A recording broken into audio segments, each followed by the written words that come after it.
Hello students, मैं Rozpreet Kaur. Welcome back to our GDC nursing channel. तो बच्चों, मैं उम्मीद करती हूँ कि आप अपने सीनेट एंट्रेंस एग्जाम की तैयारी कर रहे होंगे और फ्यूचर नर्सेस बनने के लिए बिल्कुल रेडी होंगे। तो आपके से डेडिकेशन और हार्ड वर्किंग को और डेडिकेट बनाने के लिए और आपको सफल बनाने के लिए हम यहाँ पर आपके लिए कुछ क्वेश्चंस लेके आए हैं जो कि आपके लिए मे बी बहुत हेल्पफुल होंगे आपके सीनेट एग्जाम को क्रैक करने के लिए। तो यहाँ पर मैं आपको मेडिकल सर्जिकल नर्सिंग के क्वेश्चंस के बारे में बताऊंगी बच्चों, जो कि प्रीवियस ईयर के क्वेश्चंस हैं और ज्यादातर ये क्वेश्चंस जो हैं वो आपके सीनेट एग्जाम में पूछे जाते हैं। तो आप बहुत ही ध्यान से इनको देखिएगा कि कौन से क्वेश्चंस है, क्या इनका सही ऑप्शन है और क्यों इनका सही ऑप्शन है। क्योंकि ऐसा है कि बहुत ही सोच समझ के हमें जो है एक क्वेश्चन को क्या करना पड़ता है, क्वेश्चन के ऑप्शन को एक टिक करना पड़ता है। तो हमें अगर करेक्ट आंसर पता होगा, हम प्रिपेयर होंगे, हमें पता होगा, हमने पढ़ाई की होगी, थ्योरी पढ़ी होगी, प्रैक्टिकल क्लासेस की होंगी, तभी जो है हम इस एग्जाम को अच्छे से क्रैक कर पाएंगे। तो इसी के लिए हम आपके लिए यहाँ पर कुछ क्लासेस लेके आते हैं। तो इसी के साथ मैं आपको ये भी बता देना चाहती हूँ कि हमारे चैनल में सिर्फ नर्सिंग एप्टीट्यूड की ही नहीं बल्कि फिजिक्स, केमिस्ट्री, बायो के सब्जेक्ट्स की भी यहाँ पर प्रिपरेशन कराई जाती है ताकि आपका सीनेट का एग्जाम जो है वो क्लियर हो सके। तो चलिए स्टार्ट करते हैं बच्चों।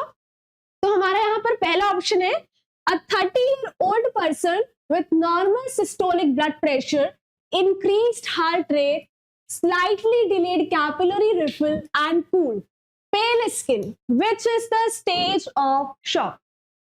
तो यहाँ पर बोल रहे हैं बच्चों कि ये 30 साल का पर्सन है जिसका नॉर्मल सिस्टोलिक ब्लड प्रेशर है, नॉर्मल सिस्टोलिक ब्लड प्रेशर है और इंक्रीज्ड हार्ट रेट लेकिन क्या है कि उसका जो है वो इंक्रीज है।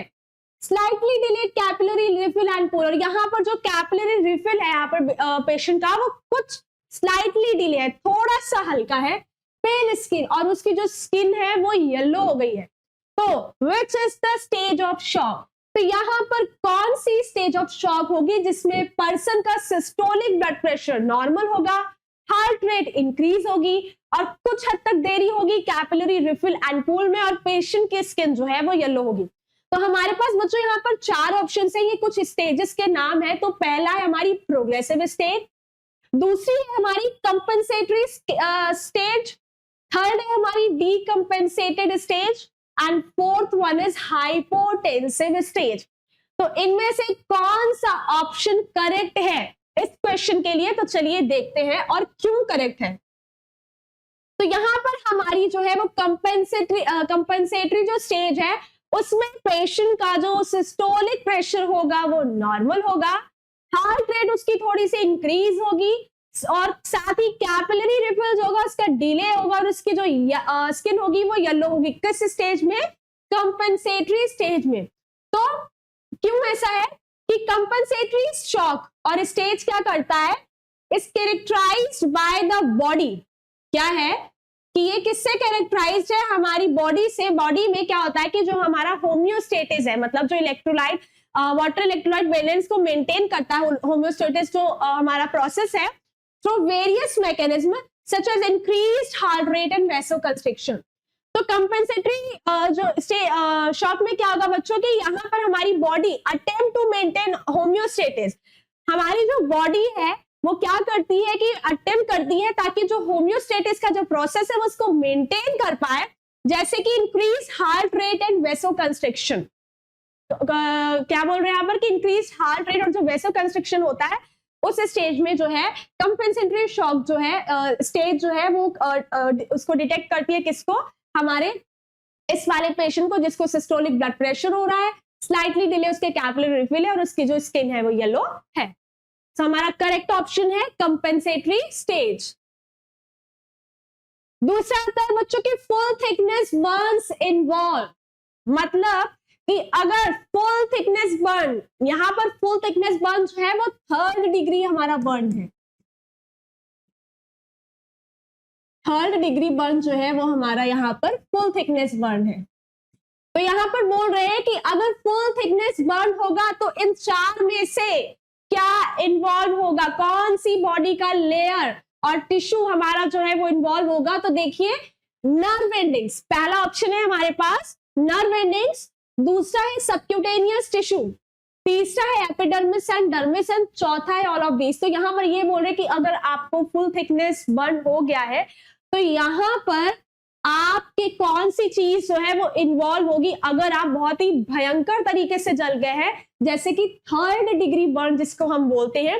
नर्व एंडिंग्स इन्वॉल्व होंगी, सबक्यूटेनियस टिश्यू इन्वॉल्व होगा, यहाँ की सुपरफिशियल लेयर एपिडर्मिस या डर्मिस लेयर इन्वॉल्व होगी, या फिर ये सारी ही चीजें इन्वॉल्व होंगी।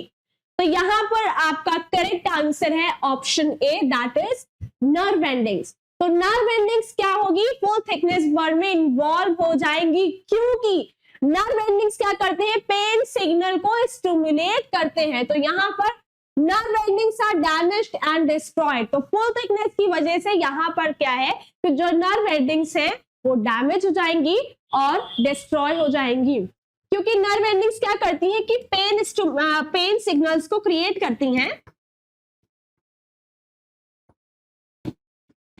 तो यहां पर ये क्या हो गई है, डैमेज और डिस्ट्रॉय हो गई है। तो हमारा करेक्ट ऑप्शन क्या है बच्चों, nerve endings involve in the full thickness of burn. तीसरा हमारा क्वेश्चन है बच्चों, what is the main reason for angina pectoris. अब आप सोच रहे होंगे कि एंजाइना पेक्टोरिस क्या है। तो यहां पर angina pectoris is also called chest pain. तो एंजाइना पेक्टोरिस किसका मेन रीजन है, क्या आपको रेस्पिरेटरी डिजीज होगा तब आपको चेस्ट पेन होगा, या आपको किसी भी टाइप की कार्डियक डिजीज होगी तब चेस्ट पेन होगा, या आपको कोई भी जीआईटी प्रॉब्लम्स है। अब यहां पर जीआईटी की फुल फॉर्म है बच्चों गैस्ट्रो इंटेस्टाइनल ट्रैक्ट। एसटीडी की फुल फॉर्म है सेक्सुअली ट्रांसमिटेड डिजीज। तो क्या बोल रहे हैं यहां पर, ये बोला जा रहा है कि इनमें से कौन सा मेन रीजन है किसका, चेस्ट पेन होने का, यानी कि एंजाइना पेक्टोरिस का। तो रेस्पिरेटरी डिजीज, या फिर कार्डियक डिजीज, या फिर गैस्ट्रोइंटेस्टाइनल ट्रैक्ट प्रॉब्लम्स, या फिर हमारी सेक्सुअल ट्रांसमिटेड डिजीज। तो यहां पर हमारा करेक्ट ऑप्शन है बच्चों option B, cardiac disease. Cardiac disease जो है वो रिस्पॉन्सिबल है पेशेंट के किसको, चेस्ट पेन के लिए। Cardiac disease is the main reason, specially the coronary artery disease. क्या बोल रहे हैं यहाँ पर कि कार्डियक डिजीज तो है यहाँ पर मेनली इसके लिए जिम्मेदार है एंजाइना पेक्टोरिस के लिए मेनली। यहाँ पर आता है कोरोनरी आर्टरी डिजीज, तो इसमें एर्थरोस्क्लेरोसिस की एक कंडीशन आ जाती है। तो एर्थरोस्क्लेरोसिस में बच्चों क्या होता है, कोरोनरी आर्टरी डिजीज है ये। तो इसमें क्या होता है कि लिपिड्स का, प्रोटीन्स का और कोलेस्ट्रॉल का हमारी ब्लड वेसल्स में एक्यूमुलेशन हो जाता है। तो इसकी वजह से जो ब्लड है वो प्रॉपर फ्लो नहीं कर पाएगा, हो सकता है कि हार्ट तक प्रॉपरली ब्लड ना पहुंचे और आपके कंजेशन होने लगे आपके चेस्ट में, और जब कंजेशन होगा थोड़ा हैवीनेस होगा तो यहाँ पर यही बोल रहे हैं कि कार्डियक डिजीज की वजह से ही आपको चेस्ट पेन होना स्टार्ट हो जाएगा। आई होप कि आपको बहुत अच्छे से समझ में आ रहा होगा। मैं अपना बेस्ट ट्राई कर रही हूँ कि आपको अच्छे से समझ में आए और आप इजिली जो है इनको समझ सके। नेक्स्ट है बच्चों, all of the following injury except are symptoms of head. तो यहां पर बोल रहे हैं कि all of the following injury, इन सारी इंजरीज में एक्सेप्ट मतलब कि आर सिम्टम ऑफ हेड। यहां पर इन सारी इंजरीज में से हेड का सिम्टम कौन सा है, हेड का सिम्टम कौन सा है, vomiting, headache, loss of consciousness. Sorry, यहां पर ये बोल रहे हैं कि except are symptoms of head. यहां पर सारे के सारे जो है वो हेड के सिम्टम है, लेकिन इनमें से कौन सा सिम्टम जो है वो हमारी हेड इंजरी का सिम्टम नहीं है। कौन सा सिम्टम है जो हमारी हेड इंजरी का सिम्टम जो है वो नहीं है। तो क्या वॉमिटिंग हमारी हेड इंजरी का सिम्टम नहीं है, या फिर हेडेक जो है हमारी हेड इंजरी का सिम्टम नहीं है, या फिर लॉस ऑफ कॉन्शियसनेस, या फिर स्वेटिंग। इन चारों में से कौन सा सिम्टम जो है वो हेड इंजरी का नहीं है। तो यहां पर जो है वो option D is correct. Option D हमारा स्वेटिंग जो है वो हमारा हेड इंजरी का सिम्टम नहीं है। Sweating is a non specific symptom that can be caused by various factor such as stress, pain और अदर मेडिकल कंडीशन। तो बोल रहे हैं कि स्वेटिंग एक नॉन स्पेसिफिक सिम्टम है जो कि वेरियस फैक्टर्स की वजह से हो सकता है, लेकिन हेड इंजरी की वजह से स्वेटिंग नहीं होती है। वो ये जो फैक्टर्स होते हैं वो स्ट्रेस हो सकता है, आपका फैक्टर पेन हो सकता है, या फिर किसी भी टाइप की कोई भी मेडिकल कंडीशन जो है वो क्या करती है, स्वेटिंग कॉज करती है, लेकिन हेड इंजरी के थ्रू आपको स्वेटिंग नहीं होगी। So the correct option is D, option D sweating. फिर आते हैं बच्चों, basic life support is used in case of. तो बोल रहे हैं कि basic life support is used in case of. Basic life support आपको कब, कौन से केस में दिया जाएगा? तो प्लूरल इफ्यूजन में। प्लूरल इफ्यूजन में क्या होता है कि यहाँ पर फ्लूइड जो होता है तो एक्यूमुलेट हो जाता है with in the lungs. Chest injury, अगर आपको किसी भी टाइप की चेस्ट इंजरी है तो क्या आपको बेसिक लाइफ सपोर्ट दिया जाएगा? या आपको कार्डियक अरेस्ट हो गया है तो क्या आपको हम बेसिक लाइफ सपोर्ट देंगे? या फिर अगर कोई भी किसी भी टाइप की न्यूरोलॉजिकल प्रॉब्लम है तब हम आपको बेसिक लाइफ सपोर्ट देंगे। तो आप खुद सोचिए आपको इनमें से कौन सा आंसर करेक्ट लग रहा है? तो मुझे तो यहाँ पर ऑप्शन सी करेक्ट लग रहा है, कार्डियक अरेस्ट। मेरे हिसाब से हम कार्डियक अरेस्ट में ही पेशेंट को बेसिक लाइफ सपोर्ट देते हैं। इसी के साथ साथ और भी बहुत सारी चीजों में हम देते हैं, जैसे कि रेस्पिरेटरी अरेस्ट हो गया, लेकिन यहाँ पर हम ऐसा अपने मन से तो नहीं लिख सकते हैं ना, तो हमें जितने ऑप्शंस दिए हैं तो उन्हीं में से हमें एक करेक्ट ऑप्शन को क्या करना है, टिक करना है। तो यहाँ पर हमारे पास हमारा करेक्ट ऑप्शन है कार्डियक अरेस्ट। तो एक्सप्लेनेशन क्या है इसका बच्चों? It is to maintain circulation and oxygenation until advanced medical arrives.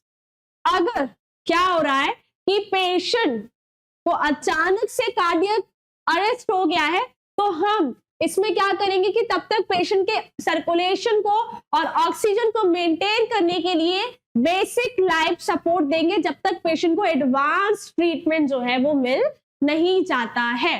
तो यहाँ पर कार्डियक अरेस्ट की हमारे ऑप्शन यहाँ पर बिल्कुल करेक्ट है कि कार्डियक अरेस्ट में हम जो है वो बेसिक लाइफ सपोर्ट जो है हमारे पेशेंट को हम देते हैं। नेक्स्ट आता है बच्चों, the nurse should explain to the patient with ostomy that the blanching and dark red to purple color of the stoma indicates। तो यहां पर ऑस्टमी का मतलब है बच्चों ओपनिंग, ऑस्टमी का मतलब है कट और स्टोमा का मतलब होती है sorry opening.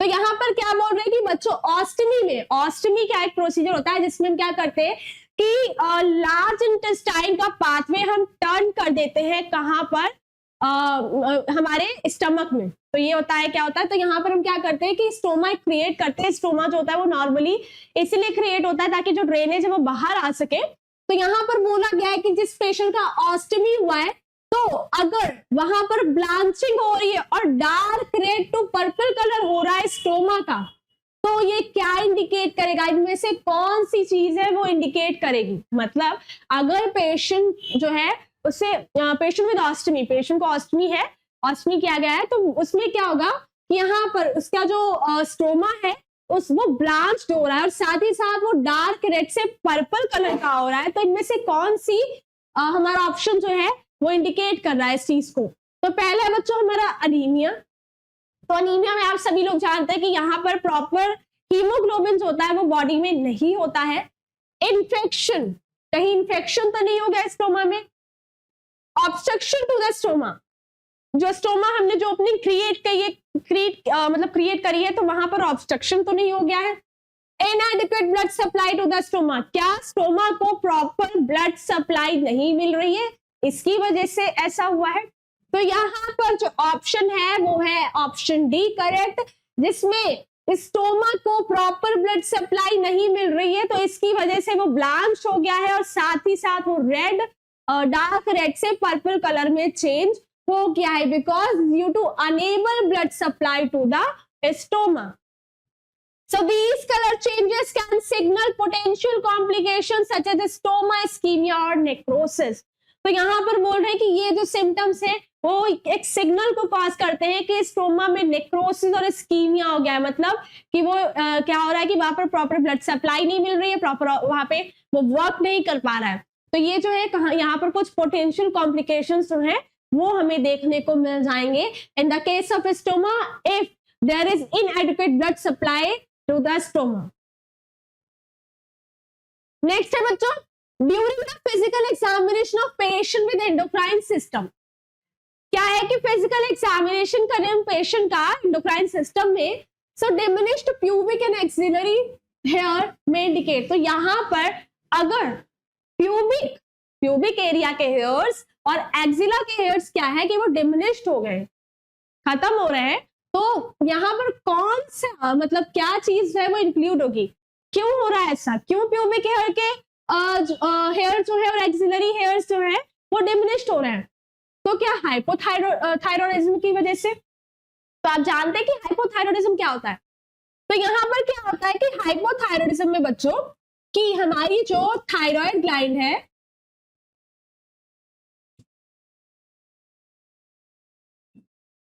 Not make enough thyroid hormone.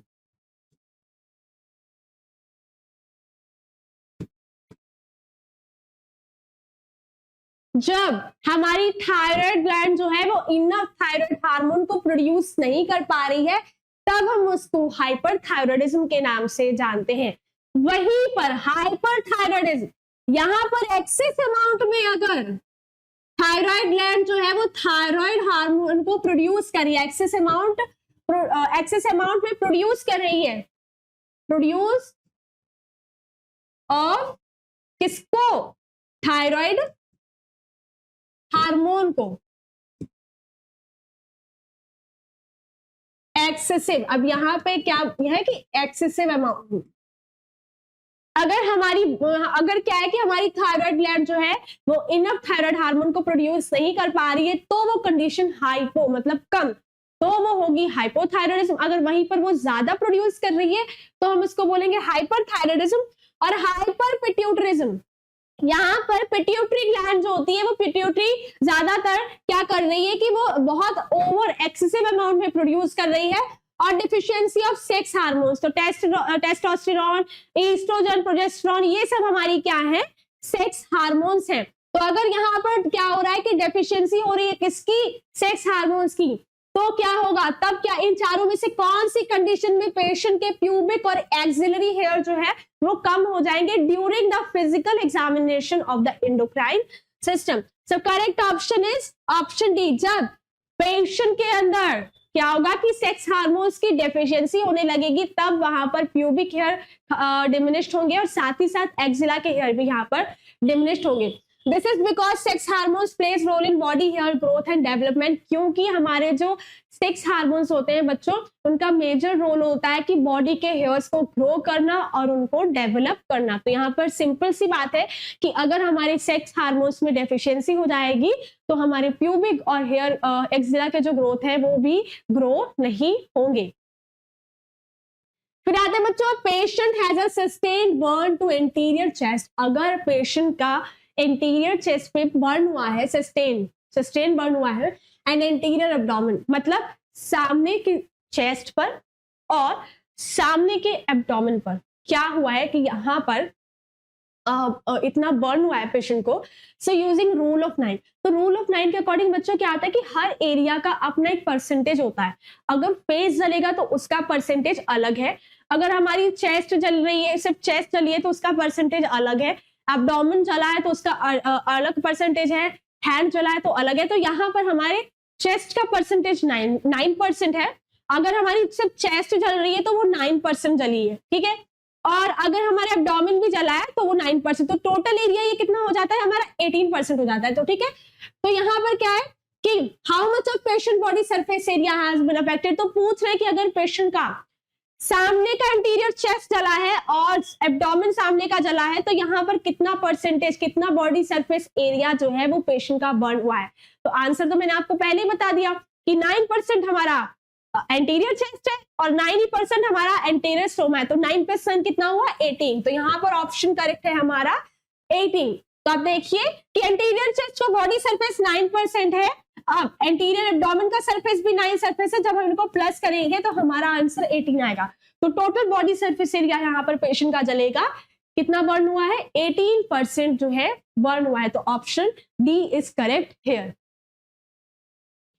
फिर आते हैं बच्चों की healthy person can donate blood times a year. तो यहाँ पर बोल रहे हैं कि एक साल में एक हेल्दी पर्सन कितनी बार जो अपना ब्लड है वो दान कर सकता है, वो डोनेट कर सकता है।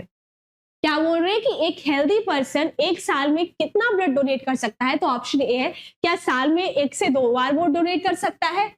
ऑप्शन बी, या फिर साल में 3 से 4 बार डोनेट कर सकता है। ऑप्शन सी, क्या वो 6 से 7 बार साल में डोनेट कर सकता है। ऑप्शन डी, क्या वो 5 से 6 बार डोनेट कर सकता है। तो यहां पर हमारा ऑप्शन है वो बी करेक्ट है। बी में 3 to 4 टाइम्स एक हेल्दी पर्सन एक साल में कम से कम 3 से 4 बार जो है अपना ब्लड जो है वो डोनेट कर सकता है। ऐसा क्यों है बच्चों? This frequency allows for safe donation and helps to maintain donor health. अगर पेशेंट हेल्दी है तो अगर इस फ्रीक्वेंसी से वो क्या करेगा, पेशेंट जो है अपना ब्लड डोनेट करेगा तो उसकी हेल्थ भी मेंटेन रहेगी और साथ ही साथ उसका जो डोनेशन है वो भी सेफ रहेगा, कोई हार्मफुल नहीं है पेशेंट के लिए। लेकिन अगर वो हेल्दी है तो यहाँ पर हमारा ऑप्शन करेक्ट है, option B, that is 3 to 4 times a person can donate her और his blood in a year. फिर आते हैं बच्चों, which of the recommended for bleeding following position is a patient with nasal.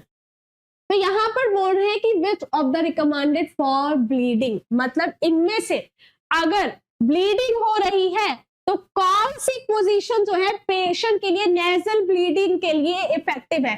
तो nasal bleeding जो है यहां पर डिनोट करती है एपिस्टैक्सिस को, एपिस्टैक्सिस को हम नोज ब्लीडिंग बोलते हैं। तो यहाँ पर यही बोला गया कि अगर पेशेंट जो है उसको नेजल ब्लीडिंग हो रही है तो हम कौन सी पोजीशन में पेशेंट को रखेंगे कि उसकी जो ब्लीडिंग है वो स्टॉप हो जाए। तो sitting up with head slightly leaning forward, अगर हम पेशेंट को सिट अप कर दे, उसका जो हेड है वो स्लाइटली लीन फॉरवर्ड, मतलब थोड़ा सा लीन और फॉरवर्ड सामने की तरफ हो, तो क्या ये पोजीशन पेशेंट के लिए सही रहेगी नेजल ब्लीडिंग के लिए। या फिर line down with a small pillow under the head, patient को हम लेटा दें, लाइन डाउन कर दें और एक छोटा स्मॉल पिलो जो है वो इसके हेड के नीचे रख दे, तो कि ये पोजीशन सही रहेगी पेशेंट के लिए। यहाँ पर sitting up with neck extended, यहाँ पर हम पेशेंट को बैठा दें और उसकी नेक को एक्सटेंड करने के लिए बोले, या फिर फीट एलिवेशन, या फिर उसके जो पैर है वो एलिवेट कर दे। तो इन चारों में से कौन सी जो पोजीशन है वो सही रहेगी। तो मेरा जो करेक्ट ऑप्शन जो मुझे पता है वो है ऑप्शन ए, और ये बिल्कुल करेक्ट आंसर है। तो यहाँ पर हम पेशेंट को कैसे पोजीशन देंगे, setting up with head slightly leaning forward. ये पोजीशन क्या करती है, reduce blood flow to the nasal area. ये पोजीशन क्या करेगी, आपके नेजल एरिया से जो ब्लड फ्लो हो रहा है उसको रिड्यूस करने में हेल्प करेगी। सो इन नेजल ब्लीडिंग वाले पेशेंट्स में हम क्या करेंगे, पेशेंट का हेड जो है sitting up with head slightly, patient को बैठाएंगे और उसका जो हेड है वो स्लाइटली लीन फॉरवर्ड कर देंगे, इससे जो भी ब्लीडिंग है नेजल की वो स्टॉप हो जाएगी। नेक्स्ट है बच्चों, the major criteria for the diagnosis of rheumatic fever include all. तो इनमें से ये बोल रहे हैं कि इनमें से कौन सा जो क्राइटेरिया है उससे हम रूमेटिक फीवर को डायग्नोस कर सकते हैं। क्या फीवर से सिर्फ फीवर होगा तो हम डायग्नोस कर लेंगे कि पेशेंट को रूमेटिक फीवर है, या कोरिया क्या है, कोरिया एक न्यूरोलॉजिकल डिसऑर्डर है जिसमें क्या होता है कि इनवॉलेंट्री और अनप्रेडिक्टेबल मूवमेंट्स होते हैं। क्या होता है बच्चों, इनवॉलेंट्री और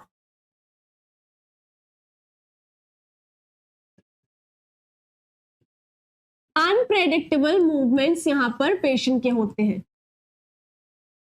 कंट्रोल में नहीं होते उसके। तो हमारा तीसरा ऑप्शन है सबक्यूटेनियस नोड्यूल। तो यहाँ पर स्किन में सबक्यूटेनियस लेयर पे क्या होता है, लंप टाइप से बन जाते हैं, तो उनको हम नोट्स टाइप के जो है वो फॉर्म होने लगते हैं, तो उनको हम सबक्यूटेनियस नोड्यूल्स बोलते हैं। फिर आता है बच्चों कार्डाइटिस। तो कार्डाइटिस में क्या होता है कि यहाँ पर कार्डाइटिस में इन्फेक्शन और इन्फ्लामेशन हो जाता है, किसका, हार्ट का। तो इनमें से कौन सा जो ऑप्शन है वो हमें मतलब हम जिससे पता कर सकते हैं कि पेशेंट को रूमेटिक फीवर है, तो यहाँ पर करेक्ट ऑप्शन है बच्चों फीवर। फीवर के थ्रू हम कंफर्म कर सकते हैं, एक minor criteria for diagnosing rheumatic fever. Fever is a minor criteria है जिससे हम डायग्नोस कर सकते हैं कि पेशेंट को रूमेटिक फीवर है। So the major criteria for diagnosing of rheumatic fever include all except all, मतलब यहाँ पर हम इन सारी चीजों के थ्रू हम पेशेंट को पता कर सकते हैं कि पेशेंट को रूमेटिक फीवर एक्सेप्ट फीवर की हेल्प से हम क्या कर सकते हैं कि नहीं पता कर पाएंगे कि पेशेंट को क्या है कि फीवर है। तो यहाँ पर फीवर जो है इसका फीवर के थ्रू हम क्या करेंगे कि नहीं पता कर सकते हैं कि रूमेटिक फीवर है, लेकिन कोरिया के थ्रू सबक्यूटेनियस नोडुलर कार्डाइटिस के थ्रू हम जरूर पता कर सकते हैं, डायग्नोस कर सकते हैं कि पेशेंट को रूमेटिक फीवर जो है वो अकर हुआ है। नेक्स्ट है बच्चों tobacco called contains poisonous substance. Tobacco called contains a poisonous substance. तो इनमें से क्या करेक्ट ऑप्शन है? Option A caffeine, option B nicotine, option C methyl alcohol and option D narcotics. तो इसमें से हमारा करेक्ट ऑप्शन है बच्चों ऑप्शन बी निकोटीन, क्योंकि निकोटीन एक हाईली एडिक्टिव और टॉक्सिक सब्सटेंस है as well as illegal substance भी है। तो यहाँ पर हमारा करेक्ट ऑप्शन क्या है? टोबैको को हम बोलते हैं called contain a poisonous substance, कि इनमें से कौन सा पॉइजनस सब्सटेंस है जो टोबैको कंटेन करता है। तो यहाँ पर निकोटीन ये एक स्लाइटली एडिक्टिव जिसकी लत लग जाती है, टॉक्सिक जहरीला है और साथ ही साथ इलीगल सब्सटेंस है जो कि टोबैको प्रोडक्ट्स में पाया जाता है। फिर आता है बच्चों substitution for glutamic acid in the beta chain of haemoglobin. तो यहाँ पर सब्स्टिट्यूशन क्या है ग्लूटामिक एसिड के लिए? कहां पर? बीटा चेन में, हीमोग्लोबिन के बीटा चेन में ग्लूटामिक एसिड का सब्स्टिट्यूशन कौन सा हमारा अनीमिया का टाइप है? तो ए प्लास्टिक अनीमिया। तो ए प्लास्टिक अनीमिया में बच्चों क्या होता है कि इनफ न्यू ब्लड सेल्स तो जो होते हैं वो हमारी बॉडी में प्रोड्यूस नहीं होते हैं। क्या होता है प्लास्टिक अनीमिया में कि यहाँ पर इनफ जो भी हमारे न्यू ब्लड सेल्स होते हैं वो प्रोड्यूस नहीं हो पाते हैं। थैलेसीमिया में क्या होता है कि इनहेरिटेड डिसऑर्डर है बच्चों ये, और इसमें एक इनहेरिटेड डिसऑर्डर है और इसमें जो हीमोग्लोबिन का लेवल होता है, नॉर्मल हीमोग्लोबिन का लेवल होता है वो कम होता है। थैलेसीमिया में नॉर्मल हीमोग्लोबिन के लेवल से कम हीमोग्लोबिन होता है हमारे थैलेसीमिया की कंडीशन में। सिकल सेल एनीमिया में क्या होता है कि रेड ब्लड सेल्स का शेप जो होता है वो मिसहैपन हो जाता है, मिस शेप हो जाती है या मिसहैपन हो जाता है। शेप जो होता है रेड सिकल सेल एनीमिया में रेड ब्लड सेल्स का वो कैसा हो जाता है? वो खराब हो जाता है। हीमोफीलिया में क्या होता है कि क्लॉटिंग फैक्टर जो होता है वो मतलब हीमोफीलिया में जो क्लॉटिंग फैक्टर जो होता है वो कम हो जाता है, तो इसकी वजह से ब्लड क्लॉट्स नहीं हो पाते। और अगर पेशेंट को बाई चांस ब्लीडिंग हो रही है तो क्योंकि क्लॉट फैक्टर तो इनफ नहीं है बॉडी में, तो इसकी वजह से क्लॉटिंग नहीं हो पाएगी और ब्लीडिंग जो है वो एक्सेसिव होगी। तो यहाँ पर हमारा जो बीटा चेन के लिए बीटा हीमोग्लोबिन में बीटा चेन के लिए जो ग्लूटामिक एसिड का सब्स्टिट्यूशन है वो सिकल सेल एनीमिया। तो इसमें बोल रहे हैं कि in sickle cell anaemia glutamic acid is substituted with valine at the 6th position of the beta globin chain of haemoglobin. बोल रहे हैं कि सिकल सेल एनीमिया में क्या है कि जो ग्लूटामिक एसिड है वो सब्स्टिट्यूटेड है with the valine at the 6th position. Beta globin पे जो 6th पोजीशन होती है वहां पे वालाइन होता है, तो उसकी वजह से ग्लोबिन चेन ऑफ हीमोग्लोबिन, तो sickle cell anaemia is responsible for substitution for glutamic acid in the beta chain of the haemoglobin. Next है बच्चों कि which type of intention wound closes by primary intention। कौन सा type of intention wound जो है, जो intention wound है वो क्लोज होता है हमारे प्राइमरी इंटेंशन के थ्रू। तो इसमें सबसे पहला क्या बेड सोर या फिर सर्जिकल इंसिजन क्लोज होगा या फिर सेकेंड डिग्री बर्न या फिर हमारी ट्रोमैटिक इंजरी। तो इन चारों में से हमारा करेक्ट ऑप्शन कौन सा है? तो हमारा करेक्ट ऑप्शन है ऑप्शन बी। ऑप्शन बी जो इंटेंशन वुंड होता है वो प्राइमरी इंटेंशन के थ्रू क्या हो जाता है, वो क्लोज हो जाता है, क्योंकि surgical incisions usually meet this criteria allowing for primary closure and faster healing. क्योंकि इनका क्राइटेरिया ये होता है कि प्राइमरी क्लोजर होता है इनका, पहले सर्जिकल इंसिजन के बाद इनको क्लोज कर देते हैं और ये इनका जो प्रोसेस होता है हीलिंग का वो भी फास्टर होता है। So the correct option is B. For surgical incision is the type of intentional wound processed by primary intention. Next है बच्चों हमारा which is a sign of left-sided heart failure. तो यहाँ पर लेफ्ट साइडेड हार्ट फेलियर के लिए कौन सा साइन है, किस साइन के थ्रू हम पता कर सकते हैं कि हमारे पेशेंट को लेफ्ट साइडेड हार्ट फेलियर हुआ है?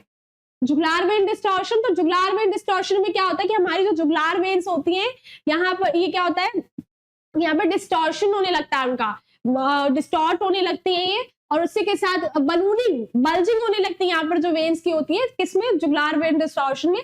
बाइवेसिलर क्रैकल्स एक टाइप की साउंड होती है। हेपेटोमेगाली क्या होता है कि enlargement of the liver.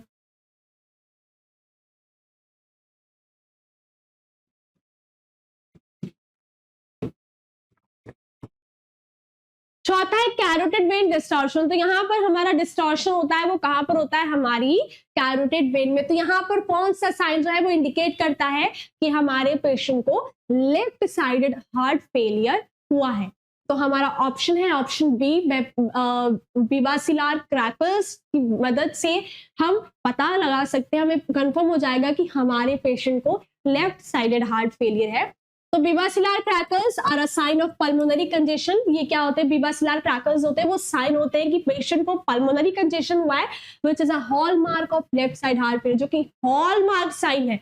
Pulmonary congestion है तो सिंपल सी बात है कि पेशेंट को लेफ्ट साइड हार्ट फेलियर है, तो ये हॉलमार्क साइन है किसका, लेफ्ट साइडेड हार्ट फेलियर का। This occurs when the left ventricle fails to pump the blood effectively, leading to fluid accumulation in the lungs. तो यहाँ पर क्या बोल रहे हैं कि इससे ये ऐसा इसलिए होता है कि जब हमारी जो लेफ्ट वेंट्रिकल है वो फेल हो जाती है इफेक्टिवली इनफ ब्लड को पंप करने के लिए, और इसकी वजह से फ्लूइड जो होता है वो एक्यूमुलेट हो जाता है लंग्स में और पेशेंट का पल्मोनरी कंजेशन हो जाता है। और यहाँ पर पेशेंट को विवासिलर क्रैकल्स आएंगे और इसकी वजह से हम पता कर सकते हैं ये साइन है किसका, हमारे पेशेंट को लेफ्ट हार्ट साइड फेलियर जो है वो हो चुका है। नेक्स्ट आते हैं बच्चों 16, क्वेश्चन नंबर 16। तो Reye syndrome is the complication of. तो यहाँ पर बोल रहे हैं कि यहाँ पर आई सिंड्रोम, आर यहाँ पर साइलेंट है, तो यहाँ पर हम बोल रहे हैं कि आई सिंड्रोम जो है वो किसका कॉम्प्लिकेशन है? It is the complication, is this the complication of chicken pox, or is this the complication of diphtheria, or is this the complication of polio, or is this the complication of tetanus? तो इन चारों में से हमारा option A chicken pox तो है वो राय syndrome का एक कॉम्प्लिकेशन है। तो explanation is associated with the use of aspirin during these viral infection. क्यों ऐसा होता है? क्योंकि वायरल इन्फेक्शन के टाइम पर अगर हमने एस्पिरिन का यूज किया है तब हमें क्या होगा कि चिकन पॉक्स होगा, और किसका कॉम्प्लिकेशन है? राय सिंड्रोम का कॉम्प्लिकेशन है। फिर एक क्वेश्चन नंबर 17 बच्चों। तो यहाँ पर बोल रहे हैं कि द पार्शियल और total separation of layers is termed as, मतलब जो वुंड होता है, मतलब वुंड जहां पर हुआ है तो उसकी जो लेयर्स है उसमें जो पार्शियल सेपरेशन या फिर टोटल सेपरेशन जो है वुंड का, वो उसको हम क्या बोलते हैं? मतलब हमारा पार्शियल और टोटल सेपरेशन हो गया है वुंड लेयर्स का, तो उस कंडीशन में कौन सा टर्म जो है वो यूज होगा? सो हमारा ऑप्शन है एवी सिक्रेशन। क्या ये इंडिकेट करता है पार्शियल और total separation of wound layer को, या फिर इन्फेक्शन, या फिर ऑप्शन सी डेहिसेंस, या फिर ऑप्शन डी प्रेशर सोन? तो यहाँ पर हमारा करेक्ट ऑप्शन है बच्चों option C, dehiscence is the partial और the total separation of the wound layer is termed as dehiscence. तो यहाँ पर बोल रहे हैं कि जो पार्शियल और टोटल सेपरेशन होता है वुंड लेयर का उसको हम बोलते हैं dehiscence. This can lead to delayed healing and increase risk of healing. लेकिन ये क्या होता है, डेहिसेंस क्या करता है कि यहाँ पर डिलेड हीलिंग, बहुत ही सेपरेशन की वजह से हीलिंग बहुत डिले होती है, और यहाँ पर इन्फेक्शन का भी क्या होता है, रिस्क होता है। क्या होता है कि इन्फेक्शन, क्योंकि लेयर सेपरेट हो गई है तो यहाँ पर इन्फेक्शन का रिस्क होगा वो भी यहाँ पर ज्यादा हो जाएगा। नेक्स्ट क्वेश्चन नंबर 18 बच्चों। तो यहाँ पर several persons in the town got the attack of leukaemia. क्या बोल रहे हैं कि यहाँ पर बहुत सारे पर्सन्स को एक टाउन में ल्यूकीमिया हो गया है, Which of the following can be possible reason? तो यहाँ पर इसका फॉलोइंग रीजन क्या है? क्या इसका फॉलोइंग रीजन है? तो यहाँ पर क्या स्मोकिंग की वजह से पेशेंट को ल्यूकीमिया हुआ है? यहाँ पर ज्यादा वो रेडिएशन के एक्सपोजर में आया था तब उसको ल्यूकीमिया हो गया, या पॉल्यूटेड वाटर पीने की वजह से पेशेंट को ल्यूकीमिया हो गया उस टाउन के लोगों को, या फिर एयर पोल्यूशन की वजह से वहां के टाउन में जो लोग थे उनको ल्यूकीमिया हो गया? तो यहाँ पर करेक्ट ऑप्शन है बच्चों ऑप्शन बी, क्योंकि वो ज्यादा रेडिएशन के एक्सपोजर में आए हैं तो इसकी वजह से वहां पर उनको क्या हुआ, ल्यूकीमिया हो गया, ल्यूकीमिया के अटैक ज्यादा है, तो radiation exposure is more direct link to the leukaemia clusters. फिर है बच्चों ऑप्शन नंबर है हमारा 19, short sightedness can be corrected by using spectacles with lens. तो यहाँ पर बोल रहे हैं कि शॉर्ट साइटेडनेस मतलब जो है वो किससे करेक्ट होगी, मतलब क्या है कि जो शॉर्ट साइटेडनेस होती है जहां पर हमें पास की चीजें नहीं दिखती हैं तो वो कौन से स्पेक्टिकल ऑफ लेंस से करेक्ट होगी? तो क्या वो कॉनकेव लेंस से करेक्ट हो जाएगी, क्या वो ओपेक लेंस से करेक्ट होगी, क्या वो कॉनकेव लेंस से करेक्ट होगी, क्या वो सिलिंड्रिकल लेंस से करेक्ट होगी? तो यहाँ पर हमारा ऑप्शन है शॉर्ट साइटेडनेस के लिए अगर हम कॉनकेव लेंस का यूज करेंगे तो हमारा जो लेंस जो हमारा शॉर्ट साइटेडनेस है वो यहाँ पर करेक्ट हो जाएगा। तो concave lenses are used for hyperopia while cylindrical lenses correct astigmatism. तो यहाँ पर बोल रहे हैं कि जो कॉनकेव लेंसेज होते हैं वो क्या करते हैं, हाइपरोपिया को ट्रीट करते हैं, जबकि सिलेंड्रिकल लेंसेज जो है वो एस्टिग्मेटिज्म जैसी कंडीशन को ट्रीट करते हैं जो कि हमारे आई डिसऑर्डर्स है। नेक्स्ट आते हैं बच्चों, which of the following disease is also known as burger disease. यहाँ पर बर्गर डिजीज क्या होती है बच्चों की, यहाँ पर क्या, तो पहला ऑप्शन है हमारा बर्गर डिजीज में क्या होता है कि हमारे हैंड्स की ये जो टिप्स होती हैं ब्लू कलर क्यों नहीं लगती, due to lack of oxygen और ब्लड सप्लाई, ऐसा क्यों होता है? तो ये पहला ऑप्शन हमारा थ्रोम्बोएंजाइटिक ऑब्लिटरन। दूसरा है बच्चों मेनिंजियोमा। क्या मेनिंजियोमा को हम बर्गर डिजीज बोलते हैं, या फिर फाइब्रोसार्कोमा को बर्गर डिजीज बोलेंगे, या फिर वायरल मेनिंजाइटिस को बर्गर डिजीज बोलेंगे? तो यहाँ पर हमारा करेक्ट ऑप्शन है ऑप्शन ए थ्रोम्बोएंजाइटिस ऑब्लिटरन। यहाँ पर क्या होता है कि हमारे हैंड्स और फीट की जो ब्लड वेसल्स होती हैं वहां पर प्रॉपर ब्लड सप्लाई नहीं हो पाती है, तो इसकी वजह से वहां पर क्या होता है कि ब्लूइश डिस्कलरेशन आकर हो जाता है हैंड्स और फीट की फिंगर्स में। स्पेशली ये पेन लीड करती है, टिश्यू डैमेज कर देती है, potentially require amputation if not manage properly, और कई बार तो हमें एम्पुटेशन भी करना पड़ता है, अपना हिस्सा कट करना पड़ता है अगर ये मैनेज नहीं हुई है प्रॉपरली तो। So thromboangiitis obliterans is also known as Buerger disease. So this is all about the questions of MSN that are previously asked in CNET exam. तो बच्चों इनको आप देख लीजिए। अभी आप ये मत सोचिएगा कि मैम ने तो सिर्फ 20 ही क्वेश्चंस बताए हैं, अभी बहुत सारे क्वेश्चंस मैं आपके लिए लेके आऊंगी और ऐसे ही हर क्वेश्चन का उसका करेक्ट आंसर का विद एक्सप्लेनेशन मैं आपको बताऊंगी। तो बिल्कुल भी आप घबराइए नहीं, अच्छे से आप मेहनत कीजिए, आप प्रीवियस ईयर के क्वेश्चंस की तैयारी कीजिए, थ्योरेटिकल पोर्शन भी पढ़िए, हमारी वीडियोस भी देखिए। तो क्या है कि इससे क्या होगा कि आपको हेल्प होगी, आपको पता लगेगा कि प्रीवियस ईयर में कौन से क्वेश्चंस जो है वो पूछे गए हैं, और आने वाले जो 21 मई को जो हमारा सीनेट का एग्जाम है तो इसमें आपको हमारे इस क्लासेस से आपको बहुत हेल्प मिलेगी। And best of the luck for your senate exam. I wish कि आप सभी लोग अपना सीनेट का एग्जाम जो है वो क्लियर करें। हमारी तरफ से, हमारे चैनल की तरफ से आपको बहुत सारी शुभकामनाएं। Thank you.